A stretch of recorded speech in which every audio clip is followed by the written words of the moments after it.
Hey YouTube, it's SoulPrime13 again with another video review. Today we're going to be looking at the Age of the Primes Prima Prime. So we'll take a quick look at the packaging here first. We got his Cybertronian vehicle mode there and some nice artwork of Prima there. We got 20 steps, Age of the Primes, Prima Prime, the 13. Got some of the Prime statues. We got Prima, Vector, and not 100% sure who that is. I want to say that's Alpha Triumph, but I really don't know. Voyager class till all are one. Got more of that nice artwork there. Honestly, I really like how he looks in the artwork. We got Prima Prime, our legal jargon.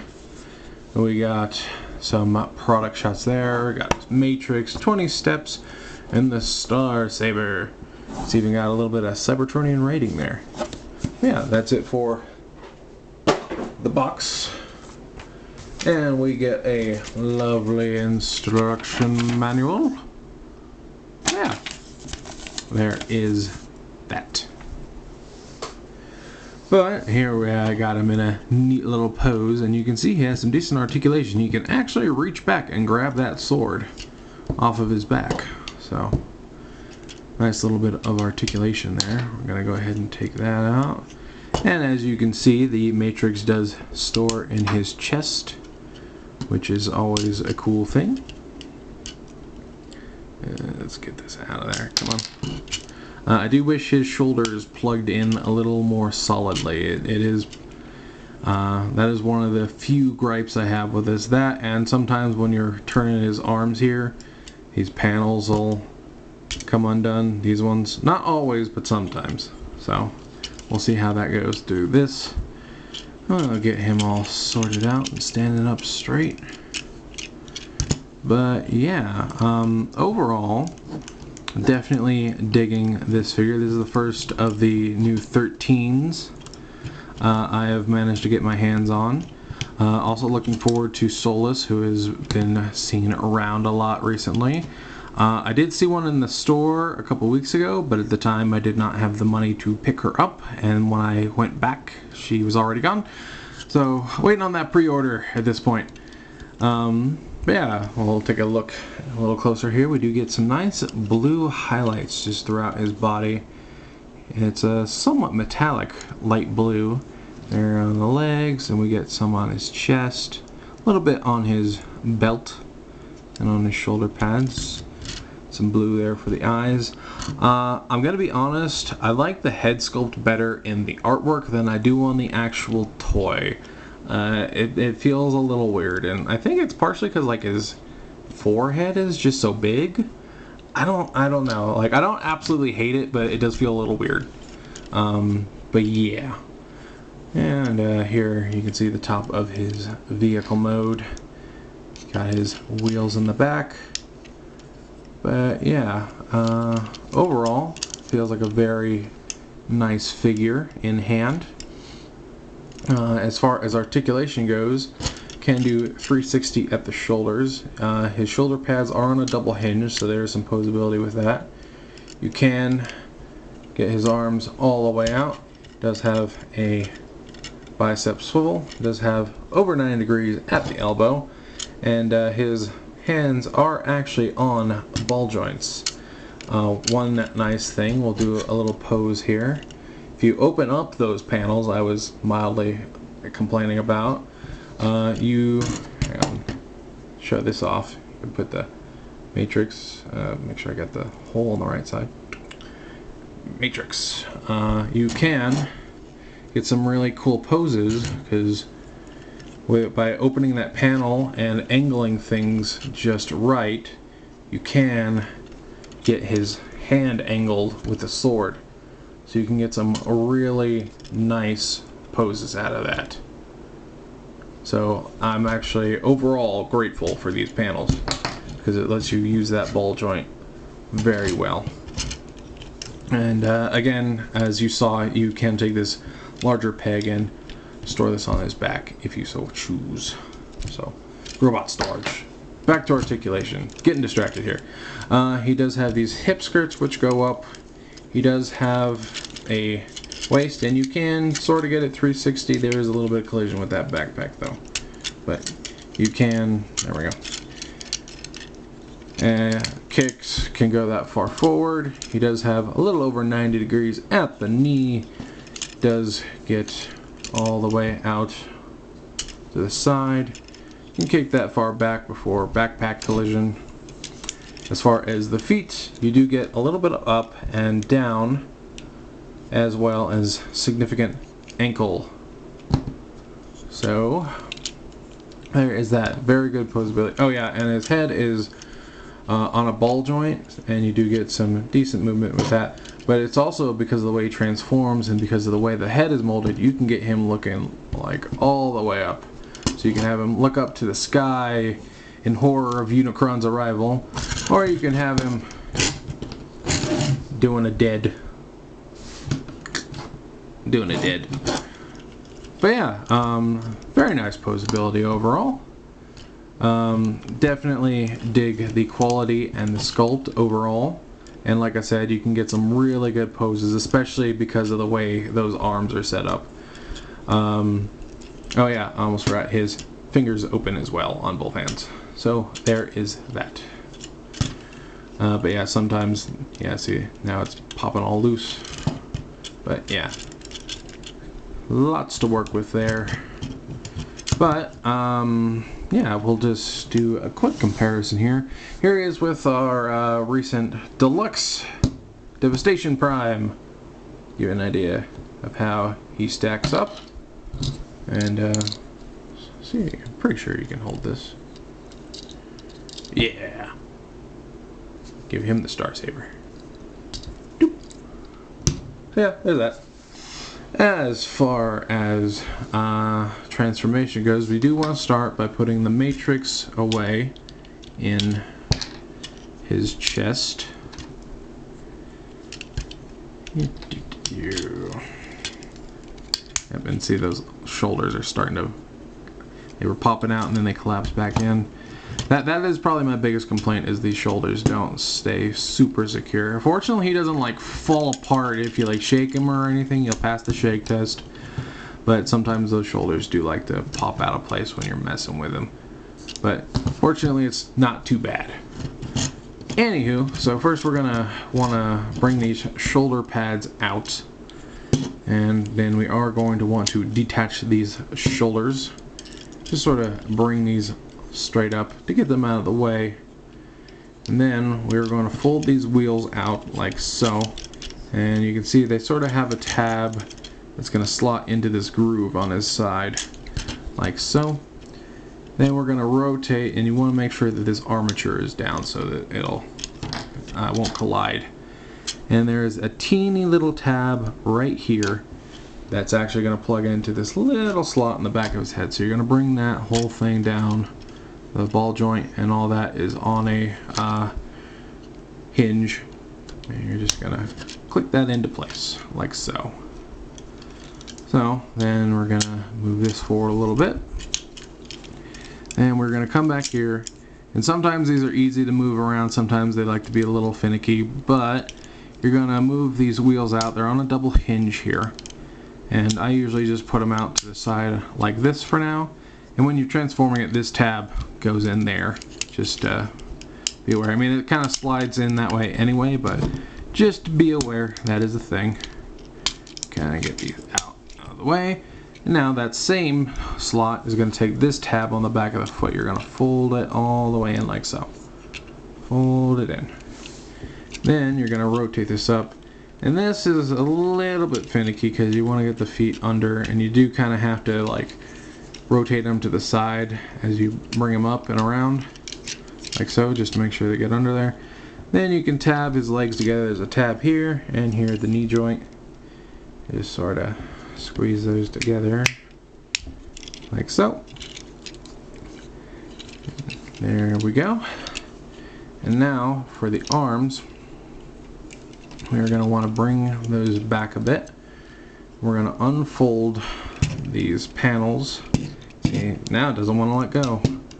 There we go. And then we're just going to rotate that hand in like that, nothing fancy.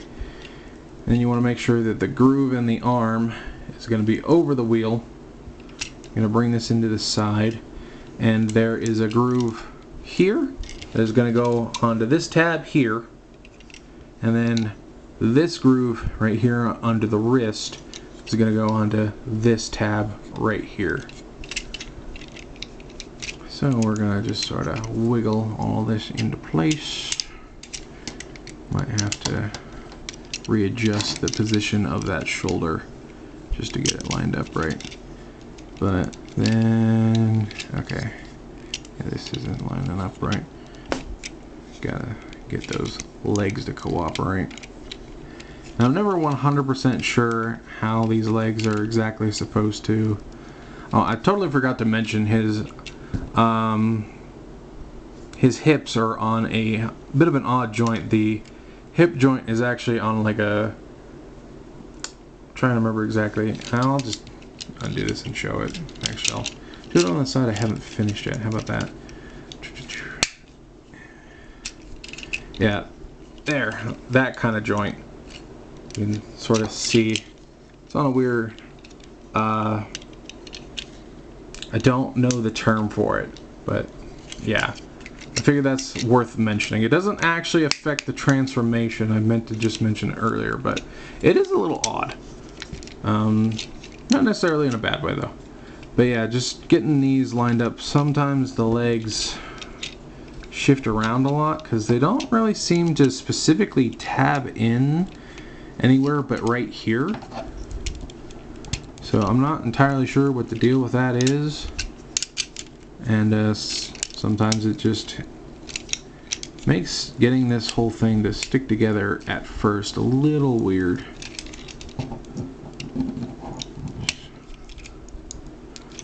There we go. And then we're just going to rinse and repeat, and say we're going to rotate this around, fold that hand in, bring this whole assembly back, and try and get that all tabbed in where it needs to go. And come on. Yep, see, now it's untabbing on this side. There we go. And once it's actually in there, it's very, very solid. It's just getting it to cooperate. And now you can see this is lopsided. But you do need to, there is actually, I always forget about this till the last second. There is a tab here and here that go into that arm. There we go. And now it's not lopsided anymore. Then you're going to bring this bumper down, and as you can see, there's a tab here and here, slot here and here. I'm going to bring that all down and make sure that that all tabs in. Make sure it gets tabbed in properly.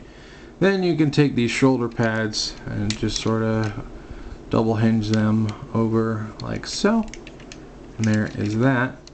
And then you can bring these wheel pieces down like so, and they sort of tab in. This part that was in the back of the leg, this, you can sort of see it because it's unpainted right here, does sort of slide into this little open groove right here, like so. And it doesn't hold super well, but for the most part, it's not any issue for it to stay in place. But yeah, oh, I totally got the hip skirt out on the wrong part. Get it, come on. There. Get that all set up. Anyway, there, now we have him in his vehicle mode. And yeah, his head sticks out really far on the bottom. I do have a little bit of an issue with that. But it does have clearance to roll perfectly fine, so it's not the end of the world by any means. And it does roll very well. And you can also do a sort of hovercraft mode by bringing these wheels out. And you can do these ones as well, although they don't sit evenly. because they're much lower, but you can do this sort of hovercraft thing like that, so if you so choose. But personally, I think I will just stick with the wheels. And you can store the Star Saber. First you want to remove the blade, and this doesn't store as well as I would like. There is a little peg under here. It's a little hard to see, but you basically just put the blade onto that peg, and it's just going to sort of stick up like that. Though it can be knocked loose pretty easily, but you know, again, it at least passes the shake test. That's the important thing. And this one, a little weird, but effective. And you just take the little nubbin on the hilt, and you're gonna just peg that in to the side of the wheel here. So it sits under there like that. I think maybe I got that upside down. Let's try it that way. Yeah, there we go. So yeah, you can store everything. And that's why it's important to put the matrix in the chest. Yep, see, just fell right off. That's why you need to put the matrix in the chest before transformation, because it's under all of this now. And there's not, I mean, you could leave it on the hilt if you want, but might scratch the paint. And yep, see, bumps. Definitely could be better. Could be better. Even if you really want, there is one other option brought up in the instructions. If you put this like that, and again, this isn't the best connection, but you can just stick that there.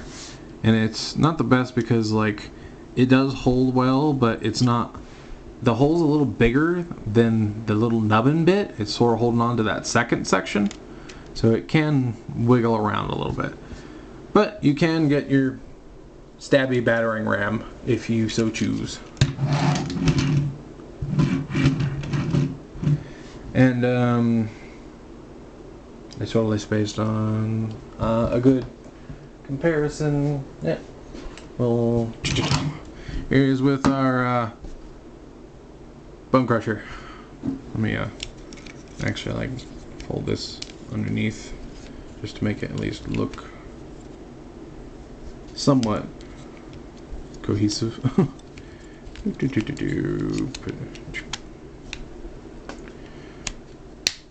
Guest appearance. Yeah, and I don't really have any Age of the Primes stuff aside from him yet, but I got stuff on pre-order, just waiting for it to show up. But yeah, overall, I do have minor complaints, like, you know, the blade not storing very well here.